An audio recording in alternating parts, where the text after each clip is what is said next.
right. Well, thank you so much for joining the Miracle Work 3.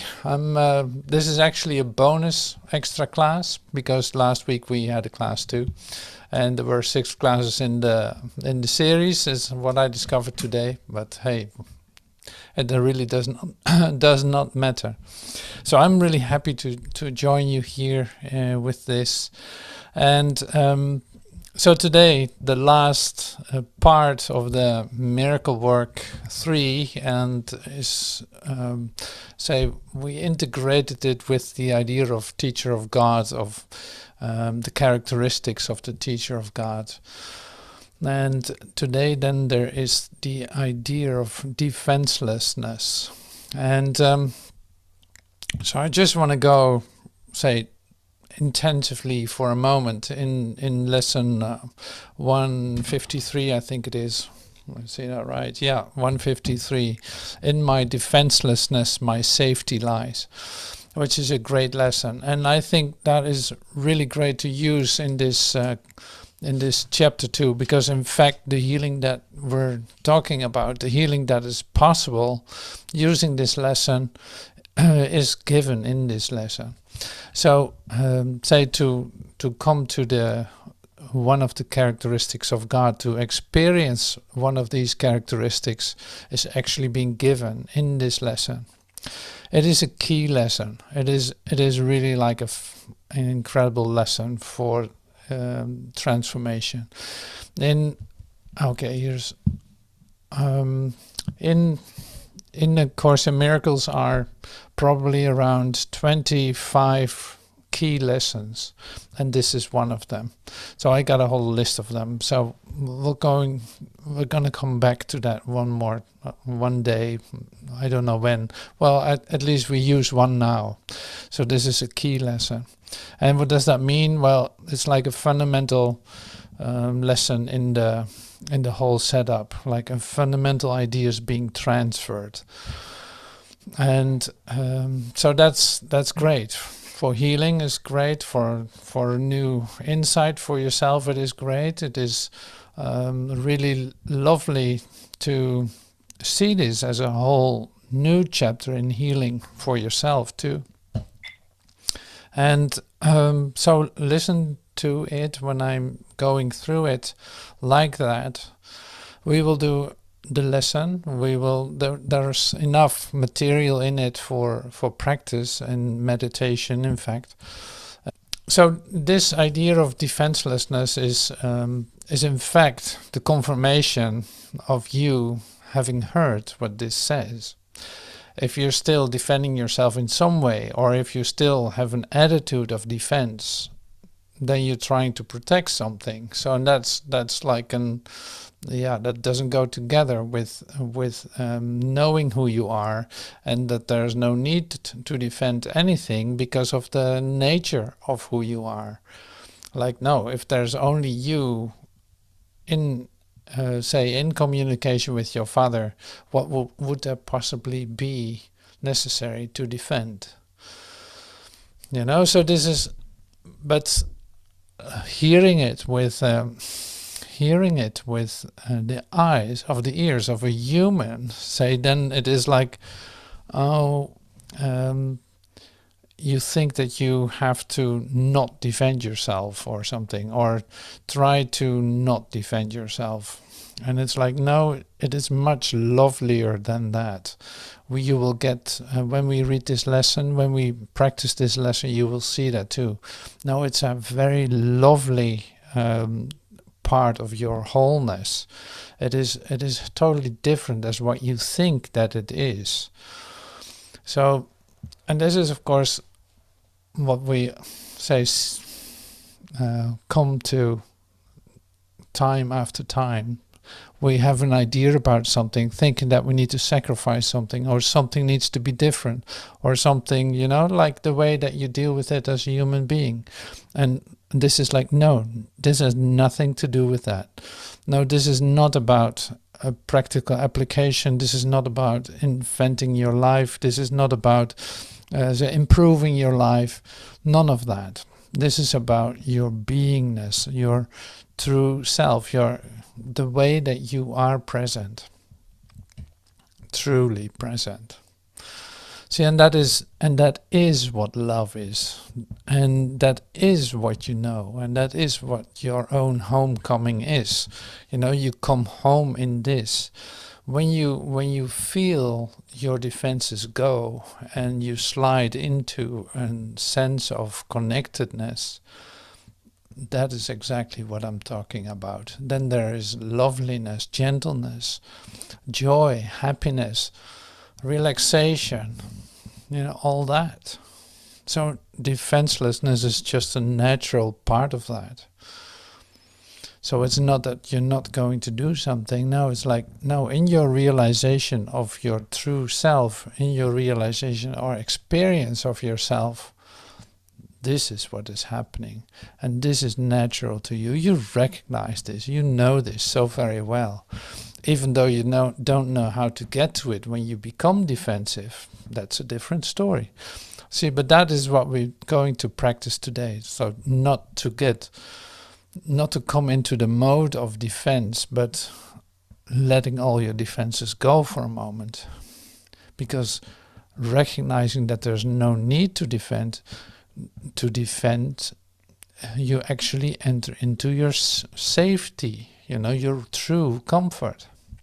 So that's really amazing. So there's an exercise, there's a real lesson connected to it that I'm going to go through with you.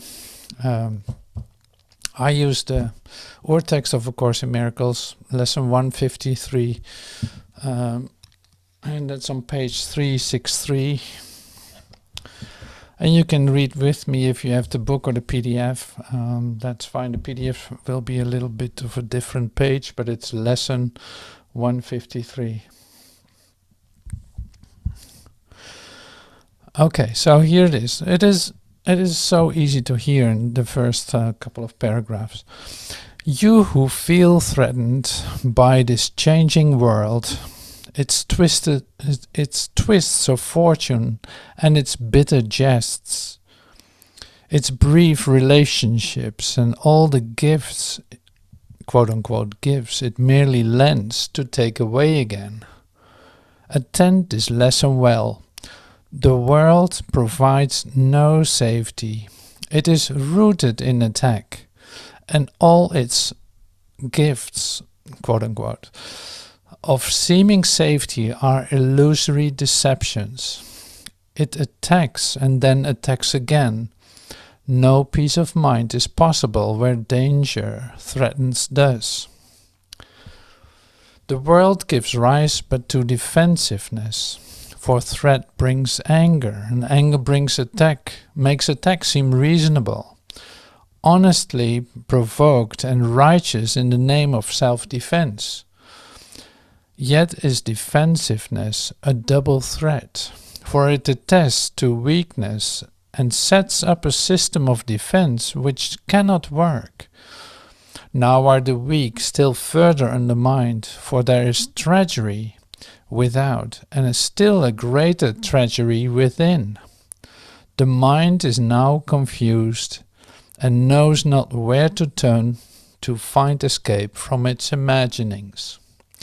So let's do a little reality check then. So do you recognize what's being shared here?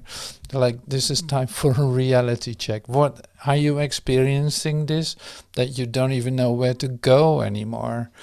If you try to find safety in this world, like you can insure yourself and have all kinds of policies, but it will not give you the safety that you're looking for, as an example. Or where are you protecting yourself against? Is that really a threat? Is there something outside of you that can attack you? See, all these things we discussed yesterday too in the end of suffering. It's like, if there's no source outside of you, what can then possibly attack you? It's not possible. But see, that's a really quickly said, I know. But so the reality check was: are you experiencing this, that you don't know where to go because of the lack of safety that you are experiencing?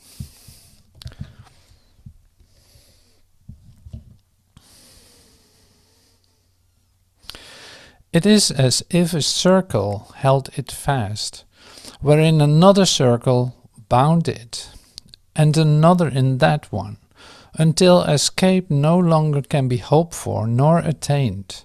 Attack, defense, attack, defense, attack become the circles of the hours and the days, which bind the mind in heavy bands of steel, with iron overlaid, returning but to start again. There seems to be no break nor ending in the ever-tightening grip of imprisonment upon the mind. Well, do you recognize that? It's like you know the moments when you become like contracted. You know these moments when you become contracted and feel that there's no way out. And what do you do then? What is your first tendency to do that in your struggle for survival? So it can be running or fighting, right? So you feel your heartbeat already raising. You feel this anger coming up, and you want the natural impulse would be to literally attack. Defenses are the costliest of all the prices which the ego would exact. In them lies madness in a form so grim that hope of sanity seems but to be an idle dream, beyond the possible. The sense of threat the world encourages is so much deeper and so far beyond the frenzy and intensity of which you can conceive, that you have no idea of all the devastation it has wrought. You are its slave. You know not what you do in fear of it. You do not understand how much you have been made to sacrifice. You do not understand how much you have been made to sacrifice who feel its iron grip upon your heart. You do not realize what you have done to sabotage the holy peace of God by your defensiveness. For you behold the Son of God as but a victim to attack by fantasies, by dreams, by illusions he has made, yet helpless in their presence, needful only of defense by still more fantasies and dreams, by which illusions of his safety comfort him. Well, that sounds pretty intense, doesn't it? So defenselessness is strength. It testifies to the recognition of the Christ in you, like we're talking about the Christ in you here. It testifies to the recognition of the Christ in you. What could possibly attack you if the Christ is in you? Perhaps you will recall the Course maintains that choice is always made between his strength and your own weakness, seen apart from him. Defenselessness can never be attacked because it recognizes strength so great attack is folly, or a silly game a tired child might play when he becomes too sleepy to remember what he wants. Defensiveness is weakness. It proclaims you have denied the Christ and come to fear his Father's anger. What can save you now from your delusion of an angry God whose fearful image you believe you see at work in all the evils of the world? What but illusions could defend you now, when it is but illusions which you fight? We will not play such childish games today, for our true purpose is to save the world, and we would not exchange for foolishness the endless joy our function offers us. We would not let our happiness slip by because a senseless fragment of a dream happened to cross our minds, and we mistook the figures in it for the Son of God, its tiny instant for eternity. We look past dreams today and recognize that we need no defense because we are created unassailable. Without all thought of or wish or dream in which attack has any meaning. Now we cannot fear, for we have left all fearful thoughts behind. And in defenselessness we stand secure, serenely certain of our safety now, sure of salvation. Sure we will fulfill our chosen purpose as our ministry extends its holy blessings throughout the world. Okay, so here's the practice. Be still a moment, and in silence think how holy is your purpose, how secure you rest, untouchable within its light. God's ministers have chosen that the truth be with them. Who is holier than they?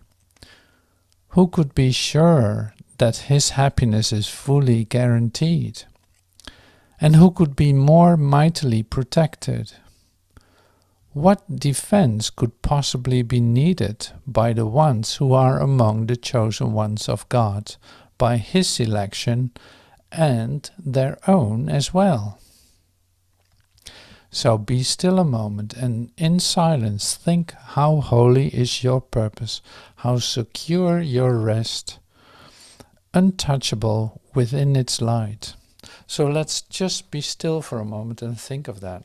Think of our holy purpose and think of how safe we are. So it's like, yeah, think of that for a moment. So that might help to close your eyes for a moment. It's like, oh, there's nothing that can attack me in this holy purpose that I'm admitting to. Like, I want that. And that safety is with me, that protection is with me. And look at what you're actually trying to do, what you actually want to experience for yourself. Look at what that is.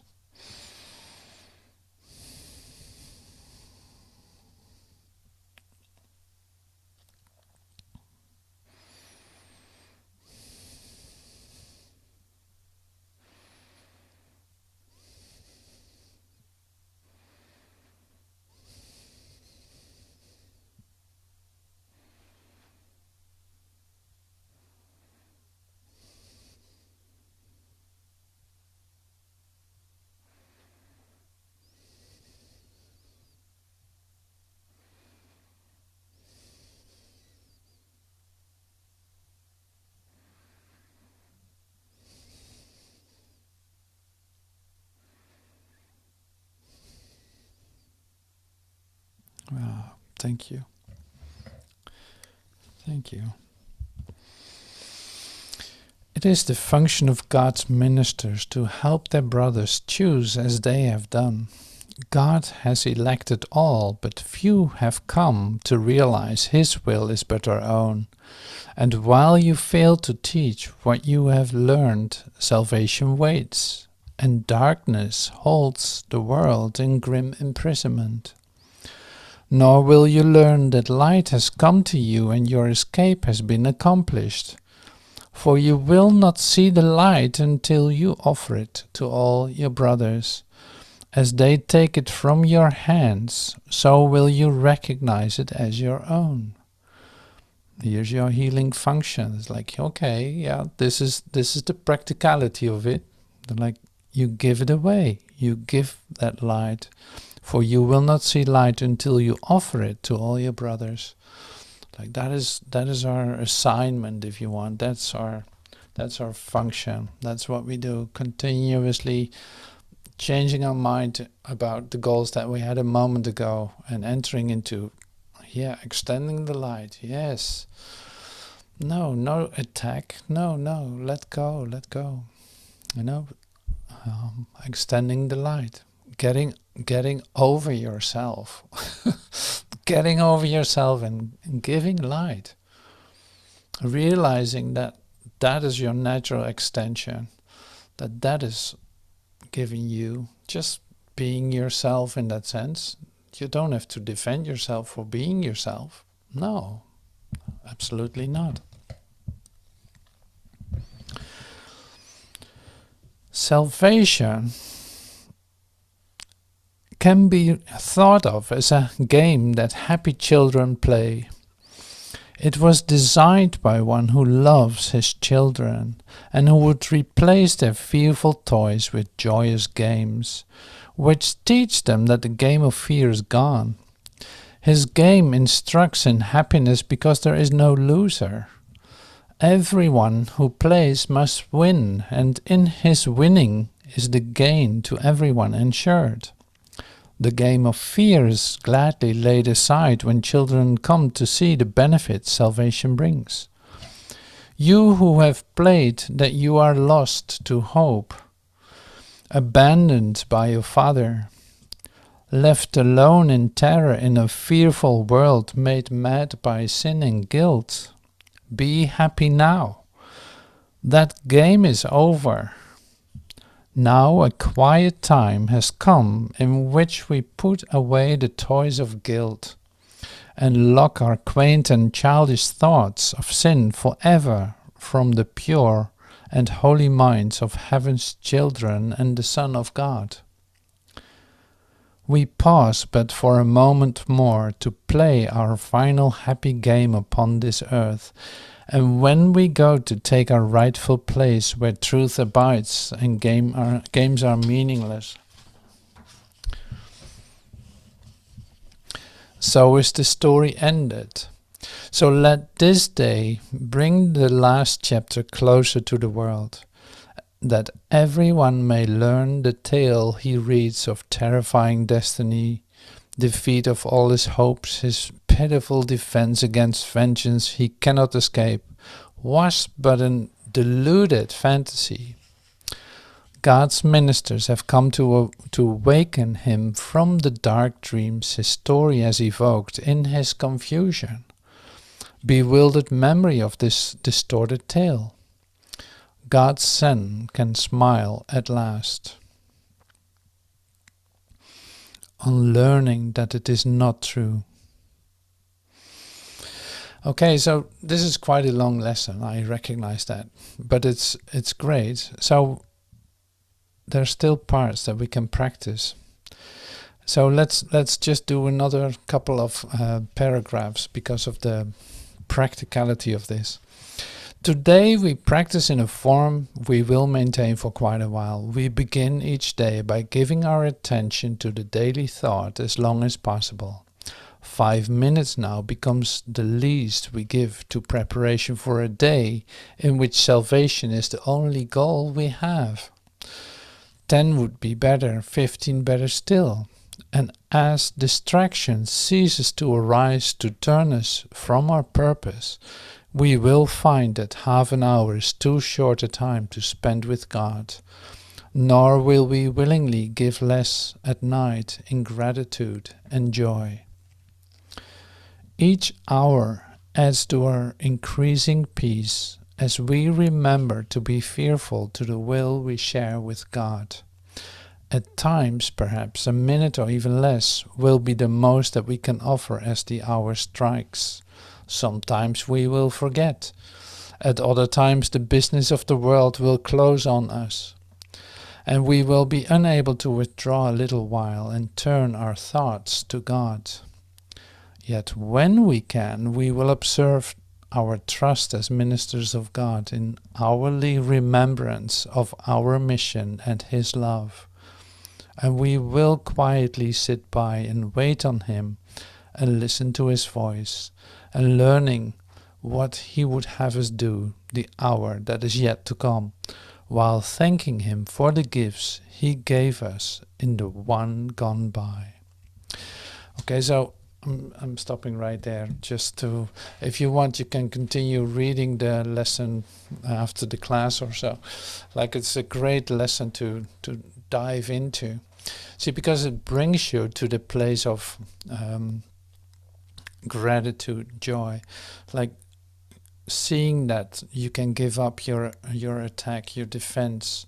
You don't have to defend in order, like, for this to come into your awareness, for this love and light to come into your awareness.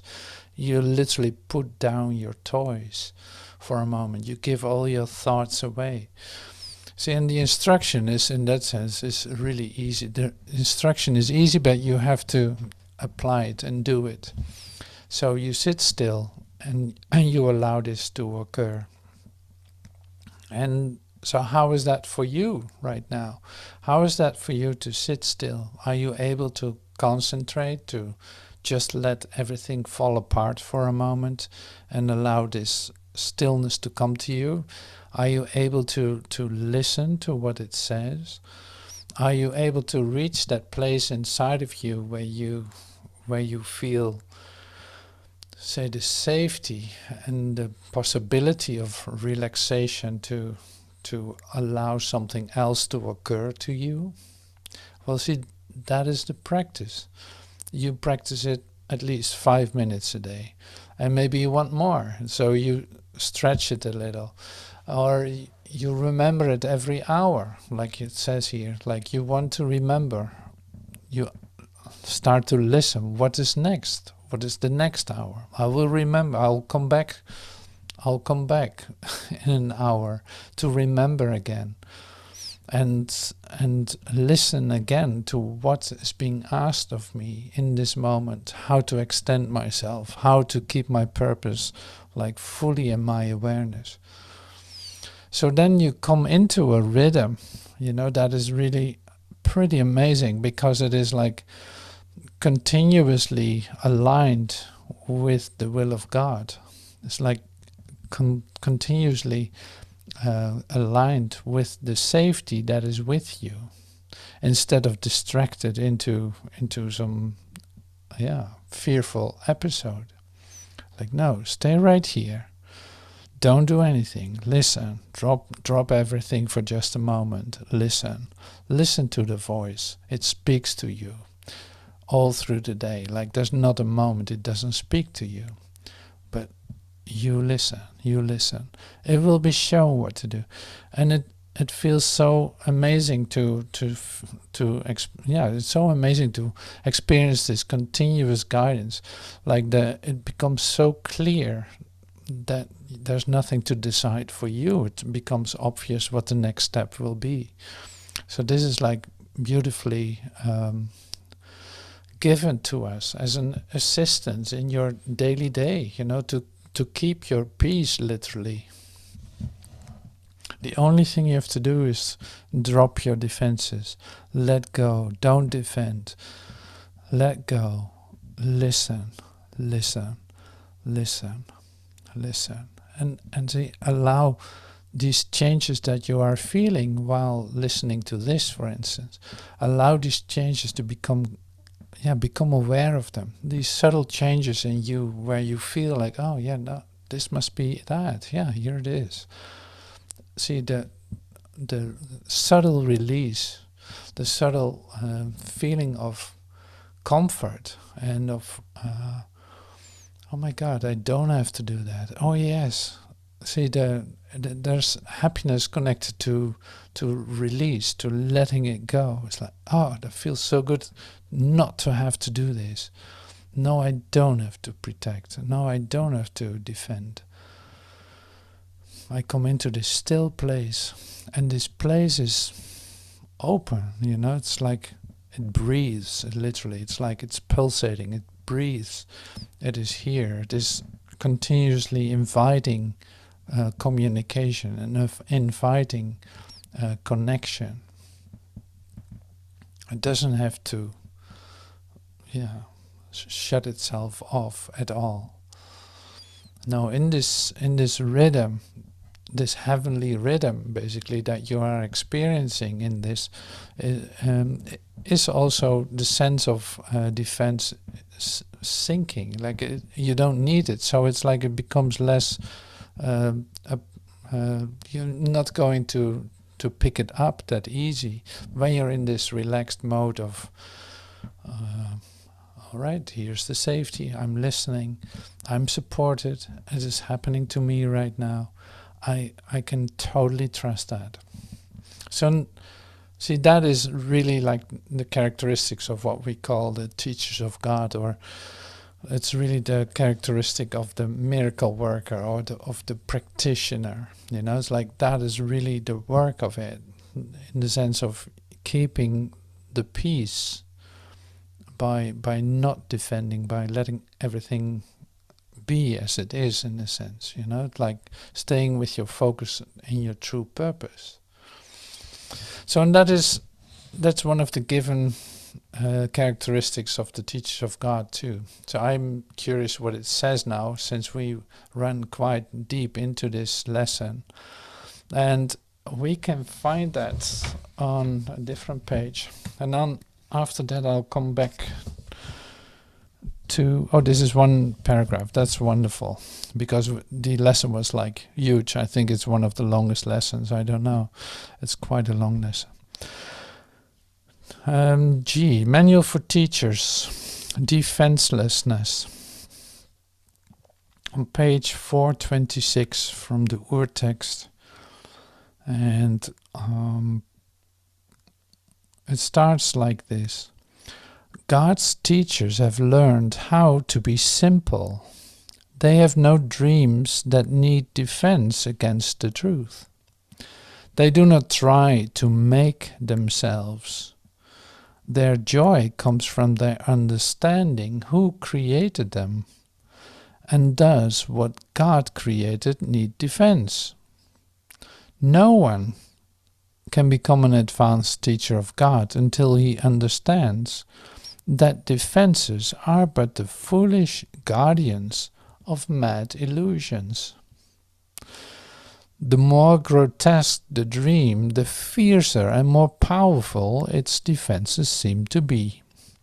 Yet when the teacher of God finally agrees to look past them, he finds that nothing was there. Slowly at first he lets himself be undeceived, but he learns faster as his trust increases. It is not danger that comes when defenses are laid down. It is safety, it is peace, it is joy, and it is God. Ah, that's lovely. That's so lovely. So when the teacher of God finally agrees to look past defenses, he finds that nothing was there, like there literally was nothing to defend against. Slowly at first he lets himself be undeceived, but he learns faster as his trust increases. It is not danger that comes when defenses are laid down. It is safety, it's peace, it's joy, it's God. You know, that's what you see when you start to come to the bottom of your behavior, if you want.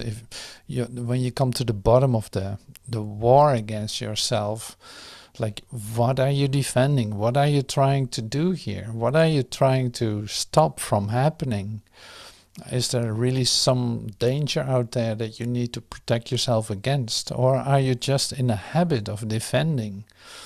I know this from my own experience, like feeling literally as if I was in a castle and protecting myself, like literally ready to fight, and keeping that castle alive, but actually seeing that I was doing nothing and giving up that fight and experiencing peace for the first time, like in a beautiful way.